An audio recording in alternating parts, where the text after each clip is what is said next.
আসসালামু আলাইকুম প্রিয় খামারি ভাই ও বোনেরা, আশা করি সকলেই ভালো আছেন। আলহামদুলিল্লাহ, আমিও ভালো আছি। আজকে খুব গুরুত্বপূর্ণ একটি ভিডিও আপনাদের সামনে আমি তুলে ধরব। সেটি হচ্ছে যে পরজীবী সৃষ্ট রোগসমূহ। আমরা অনেকেই জানি না যে পরজীবী কত প্রকার এবং কি কি। তো আমার এই ভিডিওটি যদি ভালো লেগে থাকে তাহলে অবশ্যই আমার ভিডিওতে লাইক দিবেন এবং ভিডিওটি না টেনে পুরো ভিডিওটি দেখবেন, তাহলে আপনারা বুঝতে পারবেন। আর যদি টেনে টেনে দেখেন তাহলে বুঝতে পারবেন না আমি কখন কোন কথা বলতেছি। তো আশা করি পুরো ভিডিওটি দেখবেন। তো পরজীবী সৃষ্ট রোগসমূহ যেমন পরজীবী প্রাণীর মারাত্মক একটি রোগ। এ রোগে আক্রান্ত প্রাণী দিন দিন দুর্বল হয়ে যায়, খাবারের প্রতি অরুচি, উৎপাদন ক্ষমতা কমে যায়, শরীরের রোগ প্রতিরোধ ক্ষমতা কমে যায়। প্রতি বছর এ রোগে বাংলাদেশে হাজার হাজার পশু মারা যায়। পরজীবী নিজে কোনো খাদ্য তৈরি করে না, এরা পশুর শরীরে বসে নিজের পুষ্টি শোষণ করে।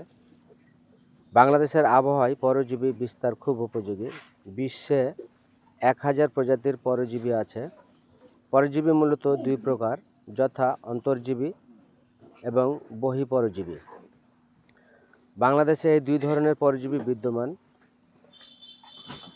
তাই এই ভিডিওতে আমি আপনাদের মাঝে তুলে ধরব যেসব পরজীবী প্রাণীর শরীরের ভিতরে, যেমন বিভিন্ন কলায়, অঙ্গে, রক্তে ইত্যাদি হয়, তাদের অন্তর্জীবী বলা হয়। অন্তর্জীবী দ্বারা সৃষ্ট রোগ সমূহ যেমন আমি আজকে যে কৃমিনাশকটা করাবো, এই ট্যাবলেটটি হচ্ছে আপনার ডাবল ডেক্স এস। এটি শুধু আপনার বিশেষ করে ছাগল, ভেড়ার জন্য এবং বাছুরের জন্য উপযোগী, খুব ভালো কাজ করে। তো প্রথমে আমি গোল কৃমি সৃষ্ট রোগসমূহের কিছু আলোচনা করব। যেমন গোল কৃমি সৃষ্ট রোগসমূহ অ্যাসকারিয়াসিস সৃষ্টি করে, হেমনকোসিস সৃষ্টি করে। সাধারণত মাংসাশী প্রাণীতে এনকাইলোস্টোমিয়াসিস সৃষ্টি করে।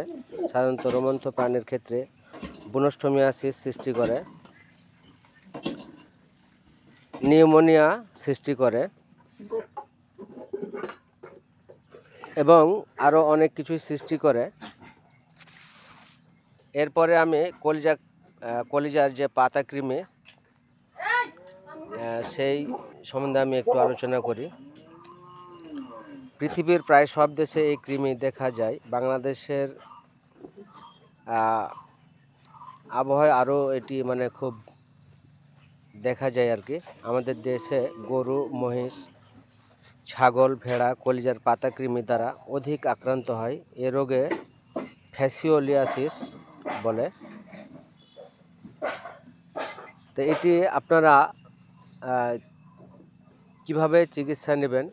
প্রথমত আপনি যখন দেখবেন যে আপনার ছাগল বা গরু বা ভেড়া কোনো কিছু ঠিকমতো খাবার খাচ্ছে না, দিন দিন শুকিয়ে যায়, যার কারণে আপনার ওপরের যে স্কিন, লোমগুলো অনেক উস্কো খুস্কো দেখা যায়, এলোমেলো দেখা যায়। আপনি হয়তো যখন বুঝতে পারবেন না, তখন ছাগলটি অনেক সময় বা গরু অনেক সময় হঠাৎ করে মারা যায়।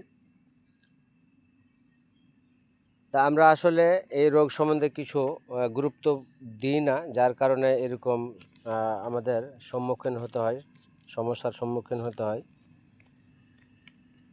তো আমার অনুরোধ, আপনারা প্রতি 3 মাস অন্তর অন্তর ক্রিমিস ডোজ করাবেন এবং বিভিন্ন সময় বিভিন্ন গ্রুপের ওষুধ ব্যবহার করবেন। বাংলাদেশে অনেক মেডিসিন আছে, অনেক গ্রুপেরই কৃমির ওষুধ আছে। তো তার মধ্যে আমি আজকে যেটা ব্যবহার করব সেটা হচ্ছে ডাবল ডেক্স এস ভেট, এই নামে পরিচিত। এটার কাজ হচ্ছে যে আপনার প্রথমে আমি গ্রুপের নাম বলি, ট্রাইকার্বেন্ডাজল এবং লেভামিস এর সমন্বয়ে তৈরি বোলাস, যা ছোট জাবর কাটা প্রাণীতে যেমন ছাগল, ভেড়া ও বাছুর সহজে ব্যবহারযোগ্য। ডাবল ডেক্স এসভেট বোলাস কলিজা কৃমি ও গোল কৃমির বিরুদ্ধে খুবই কার্যকর। ডাবল ডেক্স এসভেট বোলাস গবাদি প্রাণীর পছন্দনীয় স্বাদযুক্ত ফলে প্রাণী সহজে গ্রহণ করে। এর উপাদান আছে, প্রতি বোলাসে আছে ট্রাইকাবেন্ডাজল বিপি 225 mg ও লেভামিসল 150 mg। এর সমতুল্য লেভামিসল হাইড্রোক্লোরাইড বিপি। এর কার্যপ্রণালী হচ্ছে, এতে আছে দুটি আদর্শ কৃমিনাশক যেমন ট্রাইকাবেন্ডাজল এবং লেভামিসল। ট্রাইকাবেন্ডাজল প্রাপ্ত বয়স্ক ও অপ্রাপ্ত বয়স্ক কলিজা কৃমির ফেসিওলোসিস বিরুদ্ধে কাজ করে। এটি কৃমির বিটা টিউবলিন এর সাথে সংযুক্ত হয়ে এবং টিউবলিন থেকে মাইক্রোটিউবুলিয়াস প্রতিলিপি তৈরির ক্ষমতা প্রতিরোধ করে, ফলে কৃমির কোষের সম্পূর্ণতা ও পরিবহন শক্তি ধ্বংস প্রাপ্ত হয় এবং অবশেষে কৃমি মারা যায়। লেভামিসল একটি ব্রড স্পেকট্রাম কৃমিনাশক যা অন্তর্নালী ও শ্বাসনালীর গোল কৃমি দূর করে। এটি কৃমির নিউরোমাস্কুলার প্যারালাইসিসের মাধ্যমে একে ধ্বংস করে। উপরন্তু লেভামিসল একটি ইমিউনোমডুলেটর হিসেবেও কাজ করে। এর ডোজ হচ্ছে, একটি ডাবল ডেক্স এসভেট বোলাস প্রতি 10 থেকে 19 কেজি দৈহিক ওজনের জন্য অথবা 19.5 mg প্রতি কেজি দৈহিক ওজনের জন্য। ডাবল ডেক্স এসভেট বোলাস পানিতে গুলিয়ে অথবা অন্য কোনো খাদ্যের সাথে মিশিয়ে, যেমন চিটাগুড় বা রাবের সাথে মিশিয়ে বা কলা পাতায় মুড়িয়ে সরাসরি খাওয়াতে হবে, অথবা রেজিস্টার্ড ভেটেরিনারিয়ান কনসালটেন্ট এর পরামর্শ অনুযায়ী ব্যবহার করবেন। এর প্রতি নির্দেশনা হচ্ছে, সক্রিয় উপাদান সমূহের প্রতি অতি সংবেদনশীল প্রাণীতে ব্যবহার করা যাবে না। আর পার্শ্ব প্রতিক্রিয়া হচ্ছে, ডাবল ডেক্স এসভেট বোলাস গবাদি প্রাণীতে অত্যন্ত সহনীয়, অনুমোদিত মাত্রায় ব্যবহারের কোনো পার্শ্ব প্রতিক্রিয়া নেই। অন্যান্য ওষুধের সাথে ক্রিয়া, এই সংমিশ্রণের সাথে পাইরান্টেল, মরান্টেল ও ডাইইথাইল কার্বামাজিন ব্যবহার করা যাবে না।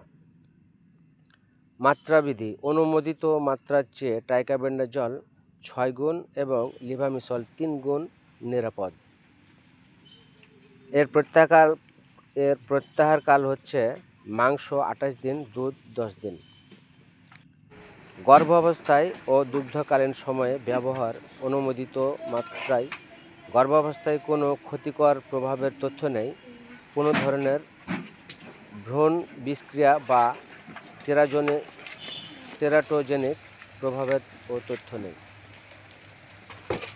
তাই এই ওষুধটি আপনারা গর্ভাবস্থায় নিরাপদে আপনারা ব্যবহার করতে পারবেন। তো আশা করি আমার এই ভিডিওটি আপনাদের অবশ্যই একটু উপকারে আসবে। আমার ভিডিওটি যদি ভালো লেগে থাকে তাহলে অবশ্যই আমার ভিডিওতে লাইক দিবেন এবং শেয়ার করবেন।